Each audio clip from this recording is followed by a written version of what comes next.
merasa tak berarti, jalan dengan tanpa harapan, lalu tangan yang berlubang paku menjamah jadi hidup baru, dan kayu yang kasar mengubahkan jalan hidup yang penuh kegagalan. Ku puji Dia selama-lamanya, sebab salib mengubah hidupku, dan ku yakin darah Yesus yang suci sudah mengalir di Kalvari. Bila zaman berlalu, dunia mendebu, ku tetap pegang salib itu.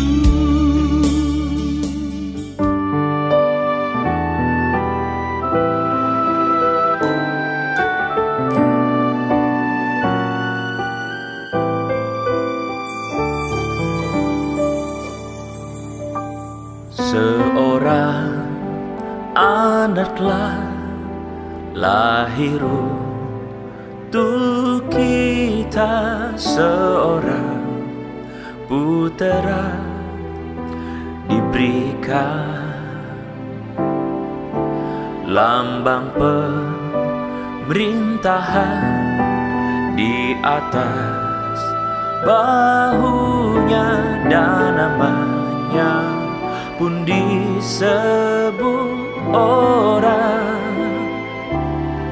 penasehat ajaib, Allah yang perkasa, Bapa yang kekal, Raja damai. Sambutlah Dia, Yesus Tuhan, Juru Selamat dunia.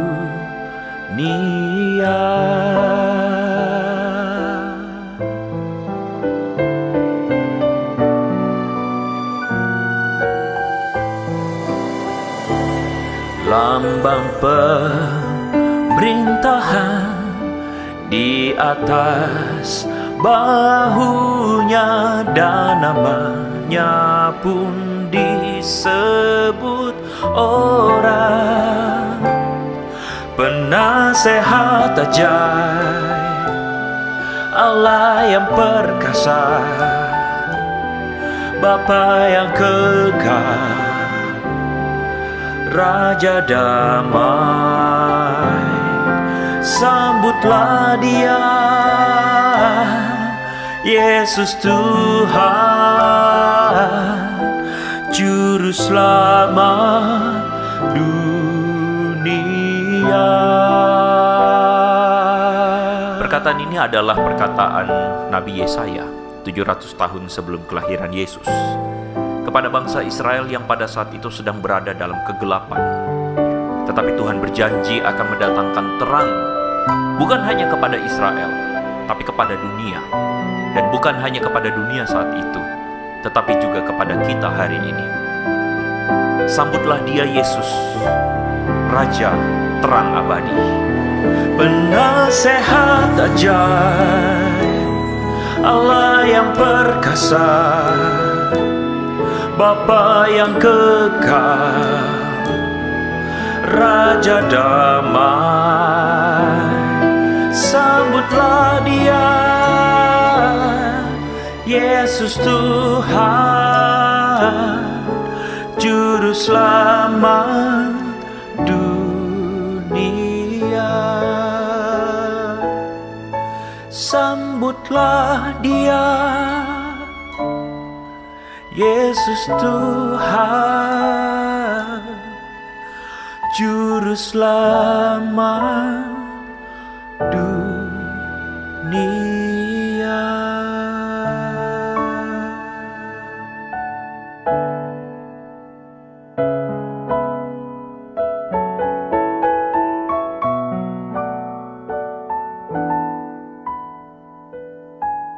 Sebagian dari antara kita hari ini sedang berada pada titik persimpangan. Sebagian dari antara kita sedang berada dalam pilihan-pilihan yang di dalam hidupmu engkau merasa bahwa wow, it's not an easy option for me. Ini bukan pilihan-pilihan yang mudah buat saya. Sebagian dari antara Anda sedang berhadapan dengan sebuah keputusan-keputusan yang krusial dalam hidupmu. Dan keputusan-keputusan ini, saudara, membuat engkau sedang bingung. Saudara, hari ini firman Tuhan ingin sampai kepada kita dan mengatakan Tuhan menyertai kita. Saudara, saya tidak ingin sampai pada sebuah kesimpulan prematur di awal bahwa well, karena Tuhan menyertai kita, do it. Enggak, saya tidak ingin sampai di situ dulu. Ketika Tuhan menyertai kita, saya tidak ingin katakan karena Tuhan menyertai engkau, apapun itu ambil saja. Enggak, saya tidak ngomong itu, saudara. Tetapi apa yang dikatakan kepada Yusuf ketika dikatakan Tuhan menyertai engkau, itu punya dasar, saudara-saudara, yang membuat Yusuf akhirnya bangkit dari keraguan-raguan dan dengan berani, dengan courage, dia mengambil Maria dan kemudian dia berjalan bersama-sama dengan Maria sampai Yesus lahir, saudara-saudara, sampai seterusnya. Ayat 23 ini, saudara-saudara, ketika dikatakan Immanuel, Allah menyertai kita, slide yang ke-9, adalah menjadi sebuah momen bagi Yusuf untuk kemudian membawa atau memutuskan bagi dia untuk iya, saya mau terlibat di dalam rencana Tuhan ini. Katakan sama-sama, rencana Tuhan. Saudara, saya ingin mengajak saudara untuk melihat rencana Tuhan itu di dalam apa yang terjadi dalam hidup kita hari-hari ini. Saudara, kenapa ayat ini penting?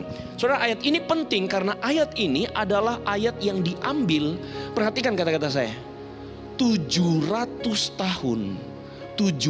tahun sebelum Yesus lahir. Ayat ini adalah ayat yang dinubuatkan 700 tahun sebelum kelahiran Yesus. Dan itu terjadi pada hari itu juga. Saudara-saudara, slide yang ke-10. Kalau saudara perhatikan, ini adalah nubuat di dalam Yesaya pasal 7 ayat 14. Di mana dikatakan sebab itu Tuhan sendiri yang akan memberikan kepadamu sebuah pertanda. Sesungguhnya seorang perempuan muda akan mengandung, melahirkan seorang anak laki-laki, dan akan menamakan dia Immanuel. Ayat ini, atau di dalam Yesaya pasal 7 ayat 14, itu punya cerita yang membuat Tuhan sampai harus mengeluarkan statement ini, dan digenapi 700 tahun sesudahnya dalam diri Yesus. Apa itu konteksnya? Nah, malam hari ini, saudara, saya mengajak kita menyimak konteks dari perkataan Immanuel ini, saudara. Sehingga ketika saudara mengatakan Immanuel, saudara ngerti maksudnya apa. Dan itu yang membuat saudara akhirnya bisa paham. Dan saudara firm atas keputusan-keputusan hidup saudara. Saudara firm ketika saya memilih A, memilih B, atau memilih C, saudara firm. Kenapa? Saudara paham ketika saya memilih ini, saya tahu Tuhan beserta dengan saya. Amin. Amin, saudara. Nah, kita lihat sama-sama, saudara-saudara. Slide yang ke-11. Saudara, firman Tuhan ini sampai kepada seorang raja sebenarnya yang bernama Ahaz bin Yotam bin Uzia. Jadi ceritanya di awal atau 700 tahun sebelum Yesus lahir, perkataan Immanuel ini sampai kepada seorang raja bernama Ahaz bin Yotam bin Uzia. Siapa dia? 2 Raja-Raja pasal 16 mengatakan kepada kita bahwa Ahaz itu adalah seorang raja di Yehuda yang tidak melakukan apa yang benar di mata Tuhan. Dia tidak melakukan apa yang benar di mata Tuhan Allahnya seperti Daud. Kalau saudara perhatikan namanya, Ahaz bin Yotam bin Uzia. Apa artinya? Ahaz, anak Yotam, anak Uzia. Pertanyaan kita adalah kenapa sampai Ahaz itu tidak melakukan apa yang benar? Mari kita lihat saudara-saudara slide berikutnya. Ahaz bin Yotam bin Uzia. Saudara kalau baca di dalam 2 Tawarikh pasal 26, saudara akan menemukan bahwa Uzia kakeknya itu adalah seorang raja yang melakukan apa yang benar di mata Tuhan. Saudara kalau baca Uzia, saudara akan menemukan raja ini adalah raja yang hebat. Dia melakukan apa yang benar di mata Tuhan di dalam bimbingan imam besar yang waktu itu mengajarkan kepada dia mana yang benar, mana yang salah. Mana yang benar, mana yang salah. Jadi Uzia ini adalah raja yang dibimbing oleh Tuhan. Raja yang dibimbing dalam keputusan-keputusan hidupnya. Makanya dikatakan dia melakukan apa yang benar di mata Tuhan. Nah, Uzia ini raja yang sukses, saudara. Karena dia memilih keputusan yang benar, dia memilih keputusan yang tepat, akhirnya dia disertai Tuhan. Jadi kerajaannya tuh kuat. Saudara, banyak kerajaan di sekeliling dia tuh takluk kepada dia. Wah, ini raja luar biasa. Jadi Raja Uzia punya anak, yaitu Raja Yotam. Pasal 27. Yotam melakukan apa yang benar di mata Tuhan. Menarik ya. Jadi Yotam mengikuti apa yang jadi pimpinan papanya. Ketika papanya melakukan apa yang benar, Yotam pun melakukan apa yang benar. Tapi aneh ya, saudara menemukan catatan Ahaz, anak Yotam, cucu Uzia, ternyata tidak melakukan apa yang benar. Saudara-saudara, dulu ada pepatah. Pepatah itu mengatakan begini, generasi pertama itu adalah generasi yang beli sapi. Lalu kemudian mulai piara sapi, betul? Generasi kedua adalah generasi yang ternak sapi. Betul ya? Generasi ketiga, generasi yang jual sapi, saudara-saudara. Jadi perhatikan baik-baik, dalam hidup ini tidak ada yang kekal, amin. Di dalam hidup ini ketika ada seorang yang menyandarkan hidupnya hanya pada materi, perhatikan baik-baik perkataan saya, belum tentu anak cucumu hidup benar. Bisa jadi materi itu adalah sumber bencana buat mereka. Oh, semua pada syok saudara-saudara ya. Halo, pada syok ya. Saudara-saudara, saya percaya warisan terbaik yang bisa kita wariskan itu bukan apartemen. Warisan terbaik yang kita wariskan bukan kepemilikan saham. Warisan terbaik yang bisa engkau berikan kepada anak cucumu adalah warisan iman. Betul? Warisan hidup, warisan keteladanan saudara-saudara yang bisa saudara berikan kepada anak cucu. Hari ini banyak orang berpikir warisan terbaik yang bisa dia berikan adalah kumpul uang sebanyak-banyaknya. Katanya buat apa? Anak cucu. Lupa dia bahwa uang yang sebanyak itu bisa jadi jerat buat anak-anaknya. Belum tentu anaknya itu hidup baik dengan uang yang banyak, dengan materi yang banyak. Tetapi warisan iman itu penting. Katakan sama-sama dengan saya, penting. Nah, karena itulah saudara-saudara, bahkan orang sekelas Uzia, Yotam, itu belum tentu dan menjamin anaknya itu hidup benar. Justru yang terjadi, Ahaz melakukan apa yang jahat. Slide ke-12. Saudara, di slide ke-13 maksud saya. Saudara, di situ dikatakan dia mempersembahkan anaknya sebagai korban di dalam api.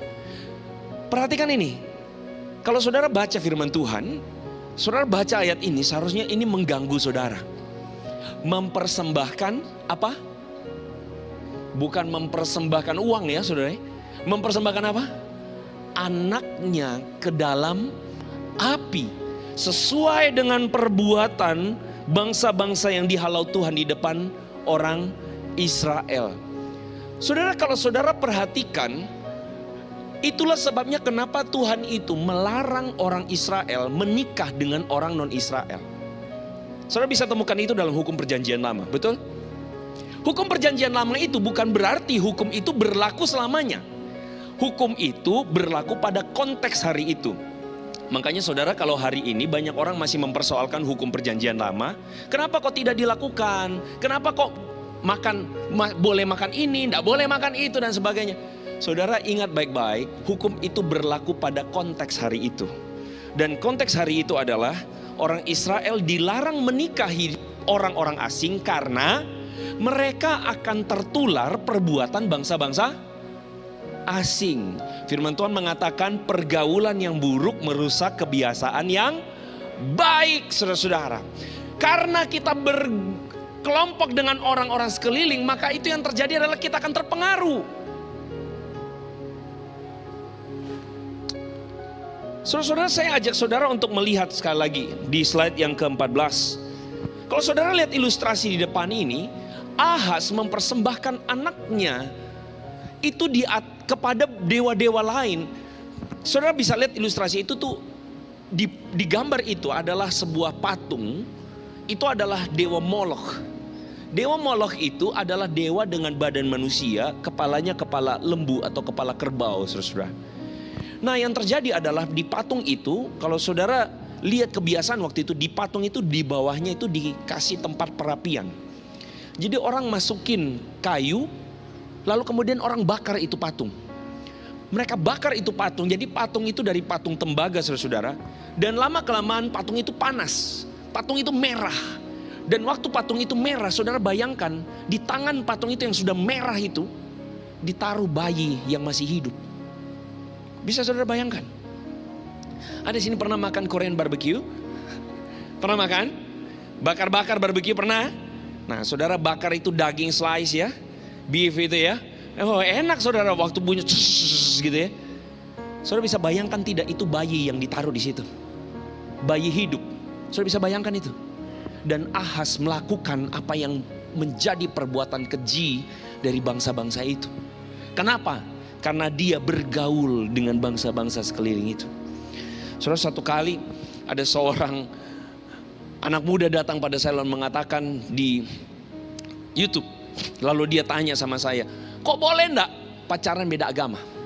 Ada dua hal. Yang pertama, kalau kau ingin berhubungan atau menikah dengan mereka yang berlainan iman, ada dua hal. Yang pertama, kau harapkan pernikahanmu diberkati Tuhan tidak? Itu dulu. Kau ingin pernikahanmu diberkati Tuhan tidak? Oh ya mau. Pertanyaan saya, Tuhan yang mana? Tuhan yang mana yang kau minta untuk memberkati pernikahanmu itu? Itu yang pertama.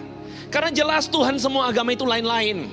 Dan kalau kau ingin pernikahanmu diberkati Tuhan, kau harus menjalani pernikahan yang berkenan buat Tuhan. Setuju? Yes. Kalau kau ingin diberkati Tuhan, berkenanlah buat Tuhan. Jangan mau diberkati Tuhan tapi sembarangan di hadapan Tuhan. Betul? Iya, banyak orang mau diberkati tapi tidak mau berkenan. Aneh. Yang kedua, saya bilang begini, kalau kau mau pernikahan dengan orang yang lain iman, saya kasih tahu, berarti kau imanmu lebih besar dari Salomo. Kenapa Salomo? Kenapa saudara-saudara? Firman Tuhan mengatakan bahwa Salomo itu istrinya banyak. Dan istrinya itu dari bangsa-bangsa sekeliling lain, sekeliling dia. Yang menjadi jerat, silakan Anda cari. Yang menjadi jerat untuk Salomo adalah karena istri-istrinya mencondongkan hatinya kepada dewa-dewa yang lain. Silakan saudara baca, tidak ada raja yang lebih berhikmat selain Salomo. Setuju? Dia raja yang penuh hikmat, dia raja yang penuh dengan hikmat daripada Tuhan. Tapi ironisnya, dia memulai dengan hikmat Tuhan, tetapi menutupinya dengan mengakhiri catatan hidupnya dengan kebodohan. Dia mengikuti ilah-ilah bangsa lain karena pernikahan. Nah, saya kasih tahu, kalau kau mau menikah dengan yang lain iman, berarti imanmu lebih besar dari Salomo. Kau lebih berhikmat daripada Salomo. Saya tidak. Karena saya tidak, saya tidak berani. Kalau kau mau, berarti kau lebih hebat dari Salomo. Ada sini lebih hebat dari Salomo? Enggak ya. Kita semua kayaknya tidak lebih hebat dari Salomo. Karena sekali lagi, pergaulan yang buruk merusak kebiasaan yang baik. Itu harus kita ingat baik-baik. Karena kita manusia, masih darah dengan daging ini, ya kan? Masih gampang jatuh kan, betul kan? Masih dikit-dikit jalan, darah Yesus kan, begitu kan ya? Ketemu dengan, aduh Tuhan nih, aduh ampun nih. Syukur kalau kita masih jadi orang Kristen kayak begitu. Kalau lihat-lihat lagi browsing terus lewat itu yang kurang-kurang busana kan? Lihat yang kurang-kurang busana langsung, aduh Tuhan gitu kan ya? Untung kalau kita masih kuat, untung kalau kita masih berhenti, stop, tekan rem. Jangan gas terus. Banyak orang Kristen hari ini suka main gas terus. Maju terus, maju. Maju kemana masalahnya? Kalau majunya masuk jurang lo bagaimana? Kan begitu. Kita kembali ke sini ya. Slide ke-15. Apa yang terjadi dengan Ahaz? Jadi Ahaz ini sudah takar ruang sudah ya. Sudah rusak dia nih. Jadi dia jadi raja yang melakukan apa yang tidak benar di hadapan Tuhan. Dan hari itu Ahaz sedang berhadapan dengan masalah. Jadi ceritanya saudara-saudara, Yehuda itu sedang berhadapan dengan kepungan dua bangsa. Bangsa Israel dan bangsa Aram.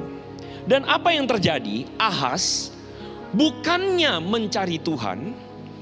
Dia kan seharusnya dengar cerita kakeknya. Dia dengar cerita bapaknya. Bagaimana mereka mengandalkan Tuhan.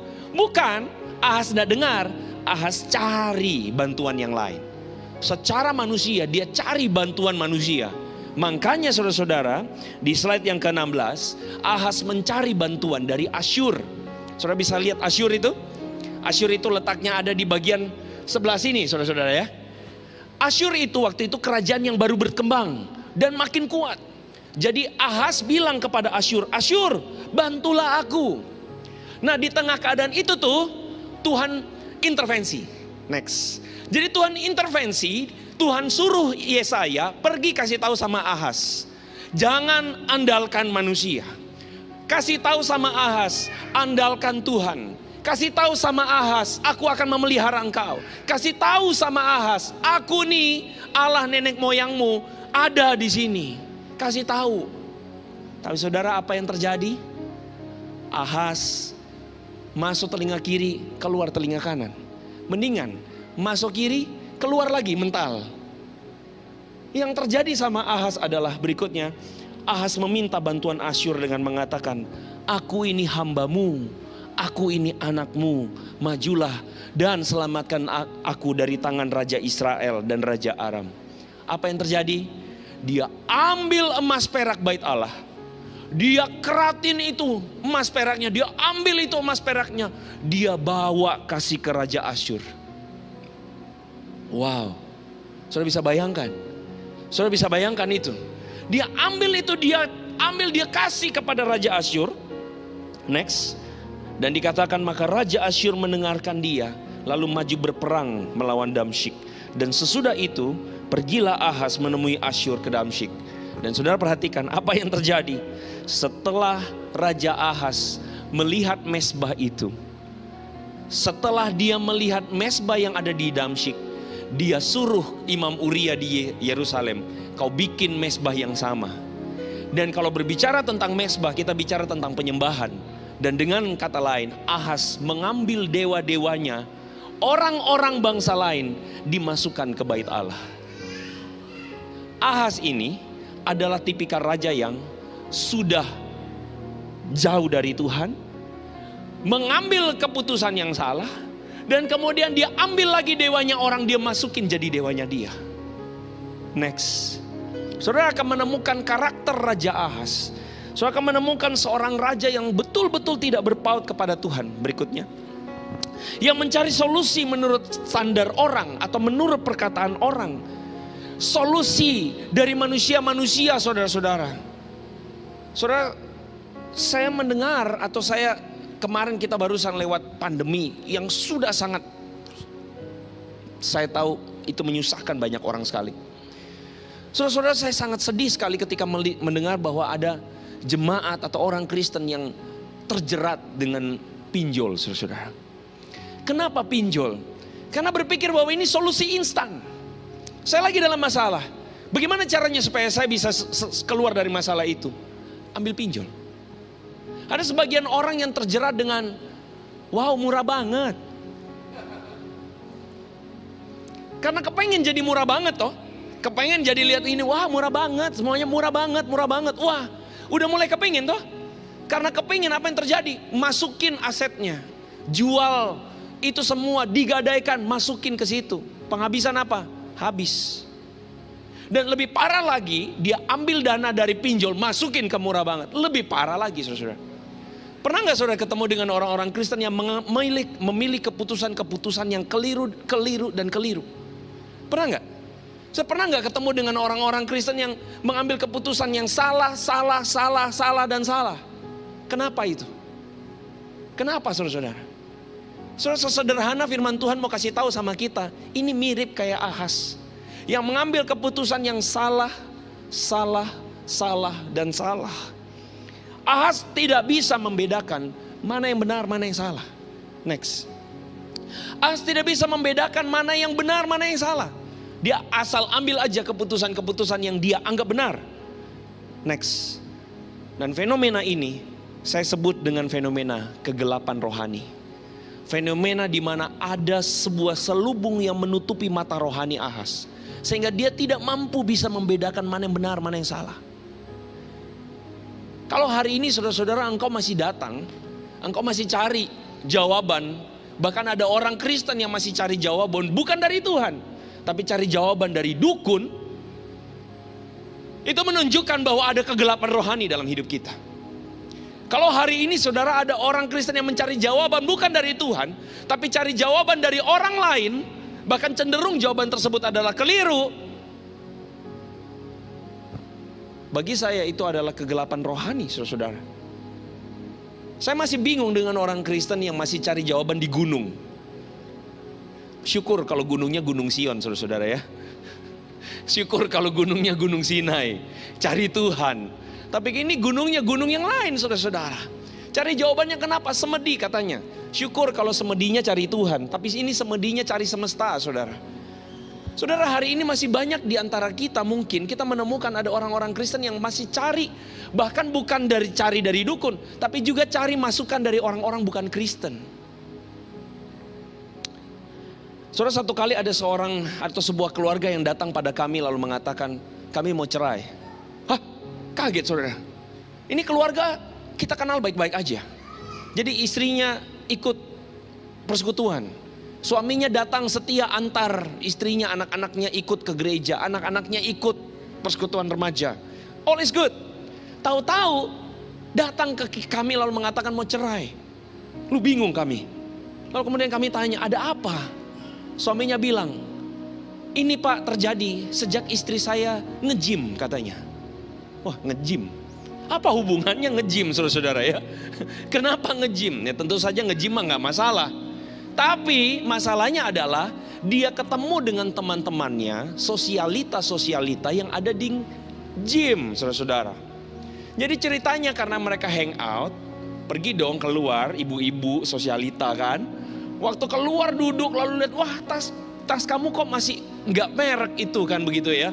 Coba tasnya yang merek ini saya kenal diskon, ini ada bagus ini jual lagi sale, mau nggak gitu kan ya. Lalu dia bilang, aduh saya nggak ada uang, suami nggak kasih uang cukup banyak, ya cukup lah jadi nggak bisa beli. Aduh zeng gitu kan ya, kamu kok begitu zeng gitu ya. Hey, kamu masih muda, bodimu masih bagus, kamu masih bisa dapat duda-duda kaya. Kalau kamu bisa dapat duda kaya, kamu bisa beli ini, kamu bisa begini, bisa liburan ke sana kemari gitu. Lama-lama saudara-saudara, pergaulan yang buruk merusak kebiasaan yang baik.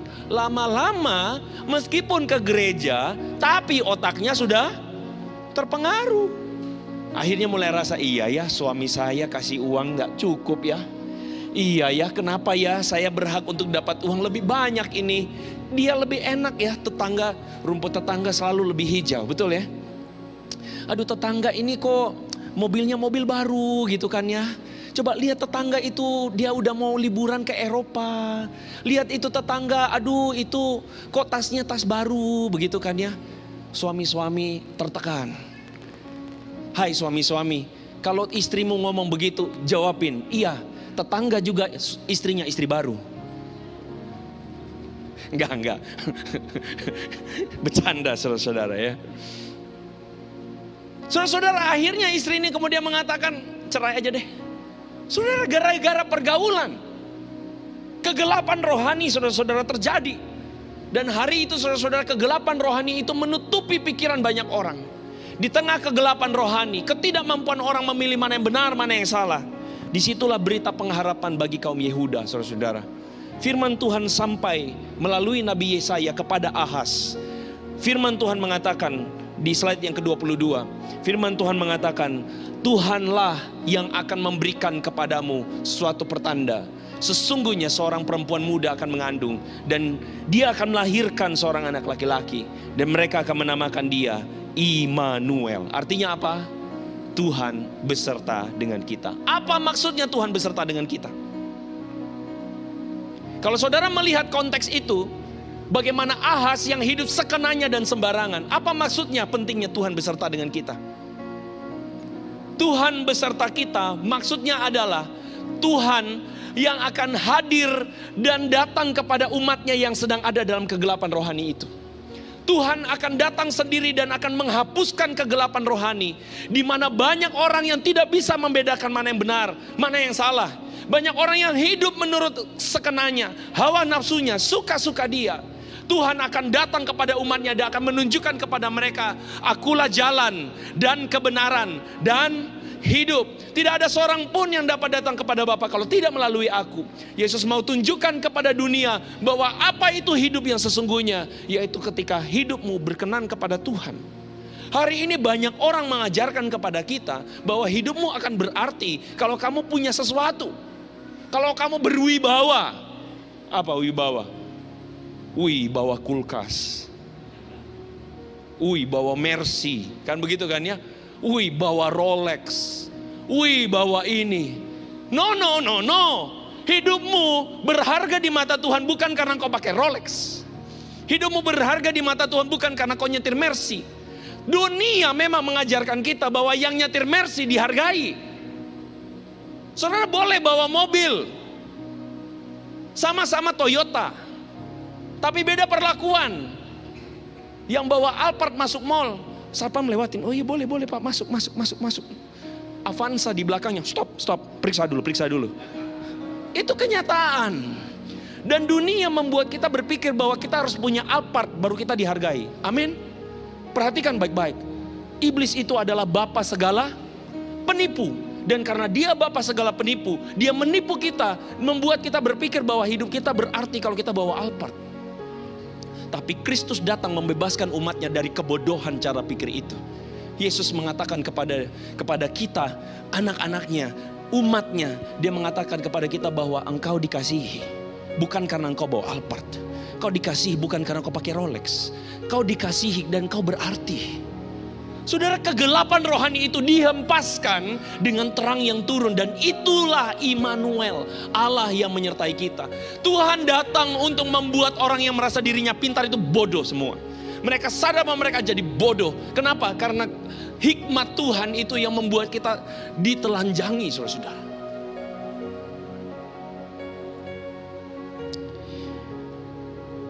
Saudara-saudara, suatu kali ada seorang kaya, saudara-saudara, next. Ada seorang kaya baru beli mobil. Jadi ceritanya di kota itu, saudara-saudara, belum ada mobil. Karena mobil waktu itu populasinya masih masih sedikit sekali. Jadi si orang kaya itu nyetir mobil, saudara.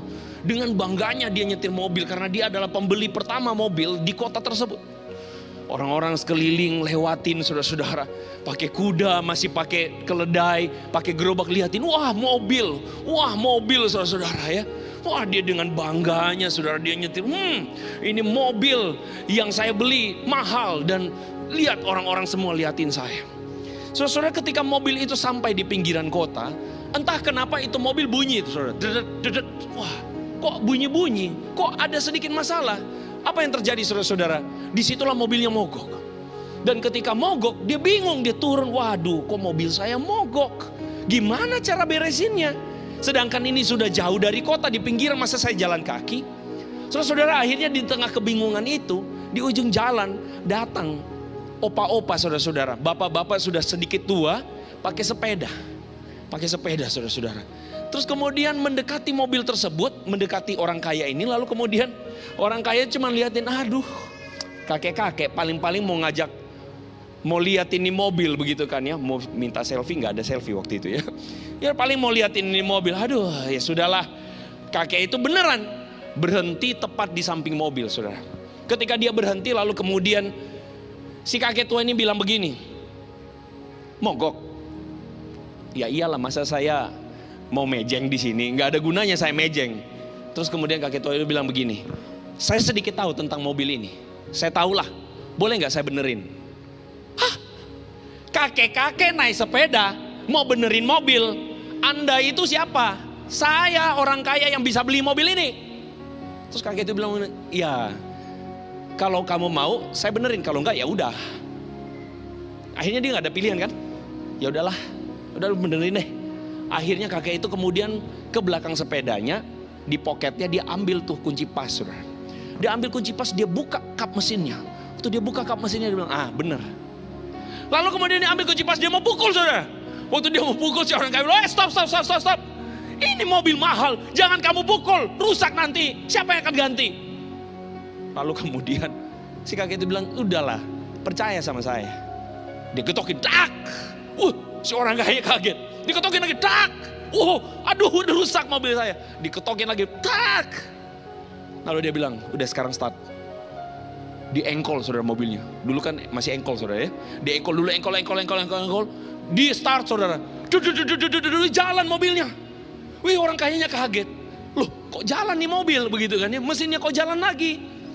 Lalu kemudian si kakek tua itu bilang, nanti lain waktu, kebetulan saya lagi lewat di sini. Kalau kamu butuh, kamu kontak saya. Rumah saya ada di ujung sana, masih di kota sebelah. Tapi kamu kontak saya aja. Saudara, di kartu nama itu tertulis sebuah nama, Henry Ford, pencipta dari mobil itu sendiri. Saudara sadar nggak, seringkali kita itu, slide nomor 24 ya. Saudara sadar nggak, seringkali kita itu sok tahu. Setuju nggak? Kita itu sok tahu dengan hidup kita. Hidup kita itu seperti mobil yang sebenarnya siapa yang paling tahu? Siapa yang ciptakan hidup kita? Tuhan. Kami seringkali yang sok-sokan seakan-akan memiliki hidup ini sendiri adalah kita. Dan kita menganggap dengan cara kita lah hidup ini akan benar. Makanya kita menghalalkan banyak cara yang tidak berkenan di hadapan Tuhan. Menghidupi cara hidup yang tidak berkenan di hadapan Tuhan. Dan karena kita mengira dengan cara demikianlah kita membuat hidup kita berarti. Saudara, dalam hidup kita sesungguhnya kita mesti mengakui ada kegelapan rohani yang membuat kita gak bisa membedakan mana yang benar, mana yang salah. Dan disitulah slide 25, Yesus lahir supaya kita menemukan terang di dunia yang gelap ini. Makanya namanya Immanuel. Saudara bisa bayangkan tidak? Apakah Tuhan atau bagaimana Tuhan ketika dia tahu kita jatuh dalam dosa, dia menolak kita, kita menolak dia, kita menolak Tuhan, menolak kebenaran. Saudara, Tuhan punya setiap hak. Dia punya hak penuh untuk buang kita. Setuju gak? Kita ini ciptaan yang gagal. Ketika kita gagal, dia punya hak untuk buang kita, bikin yang baru. Setuju gak? Dia punya hak untuk bikin ciptaan yang lebih baik. Tetapi dia memilih untuk tidak melakukannya. Dan dia memilih untuk turun bersama dengan kita. Hidup bersama dengan kita manusia. Dan bersama-sama dengan kita dia menyatakan terang itu buat kita. Next. Maukah engkau terang itu hadir dalam hidupmu? Ketika engkau mengatakan Immanuel, Tuhan beserta dengan umatnya. Maukah engkau membuka hatimu dan disitulah engkau izinkan Tuhan hadir dan beserta dengan engkau. Tuhan beserta dengan engkau itu artinya Tuhan mengatur langkahmu. Tuhan beserta dengan engkau itu artinya Tuhan ingin menunjukkan kepadamu mana yang benar, mana yang salah. Tuhan beserta dengan engkau itu artinya Tuhan menantang engkau untuk menghidupi hidup yang berkenan kepada Tuhan. Dan Yusuf ketika berhadapan dengan kecemasan, dia bingung apakah dia harus melanjutkan hubungannya dengan Maria atau tidak. Di situ Tuhan kasih tahu, Tuhan beserta dengan umatnya. Dia tahu ini pilihan yang benar. Dia tahu bahwa dia harus hidup menurut ketetapan Tuhan. Dia lanjutkan itu dengan courage, dengan sebuah keberanian. Hari ini sebagian di antara engkau berhadapan dengan begitu banyak permasalahan. Berhadapan dengan pilihan-pilihan yang membuat engkau bingung.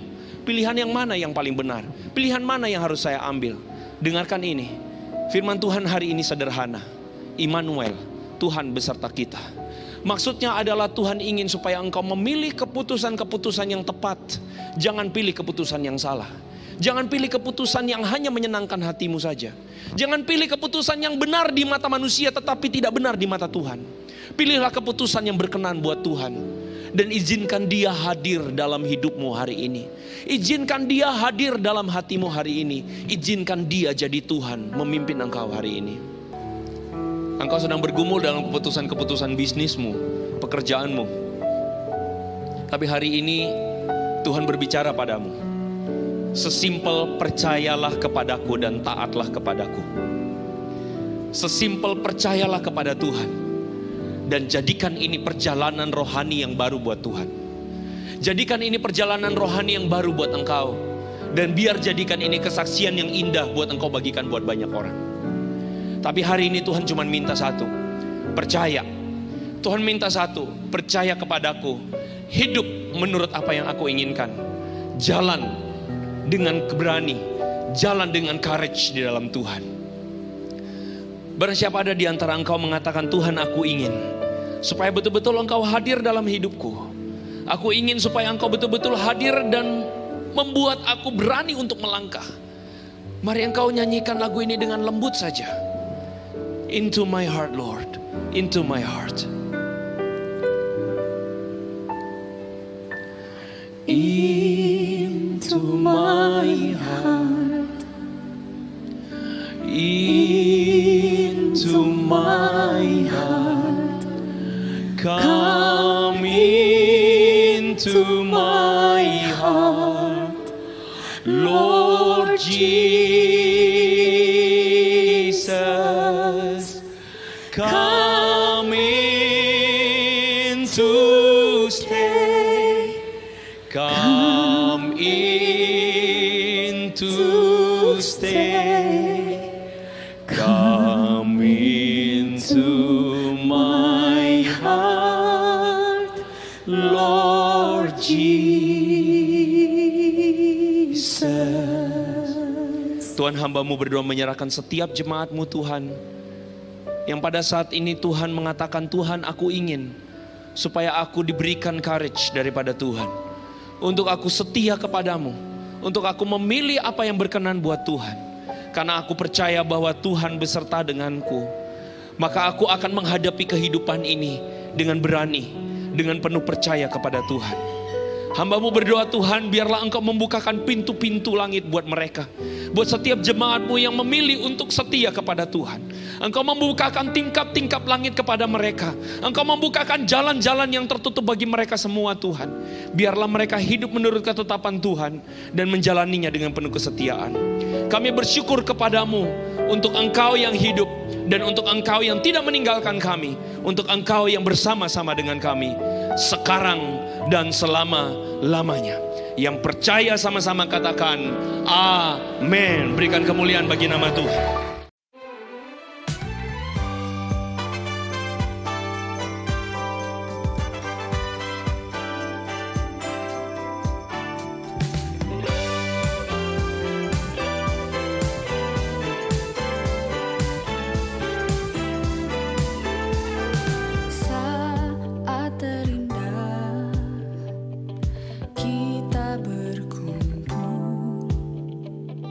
Berbagi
sekarang.